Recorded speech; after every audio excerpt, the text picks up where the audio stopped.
Good afternoon there, YouTubers. I've had a little bit of an issue here at my house. Some of you guys that watch my channel, I don't know, who am I kidding, really? I don't have it's not like I got fans or nothing, or anybody that really watches my channel. Just my family, a couple of my friends, maybe the occasional stray that just happens to click on one of the YouTube videos. But I live clear out here in Fruitland, Utah is where I live. And you can see by what's got going on behind me, I mean, it's fairly remote. We ain't really got a whole lot going on. Just your typical homestead farm, you know what I mean, type thing. Well, I've got some dogs, and two of them are in heat. And out here in the middle of nowhere, you have wild animals that live not too far from your proximity, okay? Well, last night I came home, and I seen a coyote in my driveway, literally in my driveway, not 25 feet from my house, okay? And two of the dogs that I have in heat, they're both really small. One of them's a Shih Tzu and the other one's a Chihuahua. And the Chihuahua's little cooter was swelled up about that big and had blood all over it. So I know she's been stuck with. And the night before last, she was missing for about an hour and a half, and I was out here looking for her in the middle of the night. Me being a convicted felon, I couldn't have something with me, a firearm or none of that shit, so I had a 3-pound sledgehammer. Apologize for the curse word. I'm trying to stop that, especially when I'm putting videos on a public profile. Well, so I've got some new traps that I've recently purchased from PCS Outdoors. Just a dozen Bridger number 3 dogless. They're actually right here in this pot boiling. And just boiling with some Dawn and some baking soda just to get the grease off of them. But I'm going to show you guys what I've got going on here. It's not really smart to leave a fire unattended, but as you can see, I got the garden hose right here next to it, and I've went ahead and wetted down everything outside of where I'm burning right here. All this stuff's soaking wet, you mean? So I feel pretty confident in saying that it's not going to catch fire. Either way, though, I got to be quick about this, just because I'd rather be safe than sorry. But I'm going to walk you guys out here and show you what I've got going on out here. As you can see, we got quite the little spread here.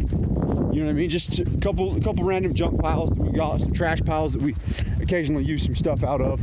We got cattle over here. You can see the geese in the background walking over there. Horses in the far field over there.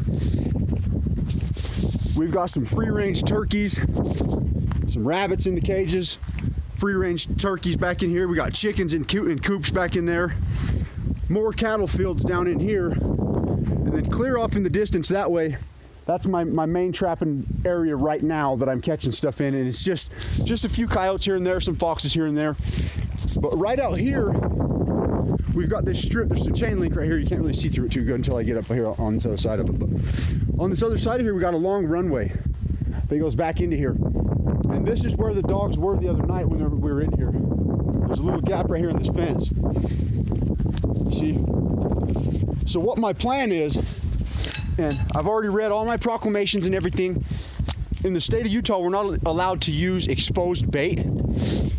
And bait is constituted as any meat substance in larger than 1-inch chunks, which I usually don't use. I use a paste bait usually, and I only use it in a dirt hole set or a cubby hole set. But what my plan is here is I have a dog kennel, a square dog kennel. And tonight, I'm actually gonna come right out here where we are in the middle of this runway, and I'm gonna set my dog kennel down right here on the ground.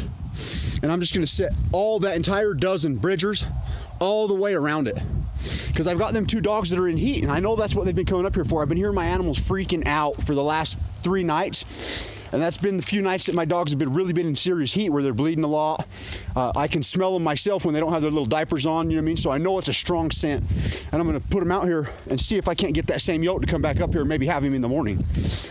If I can have some of you guys check that out, check out this video, let me know what you think about that, what the possibilities are of it being a successful thing. Is it ethical? I believe it is. I don't see nothing wrong with it myself.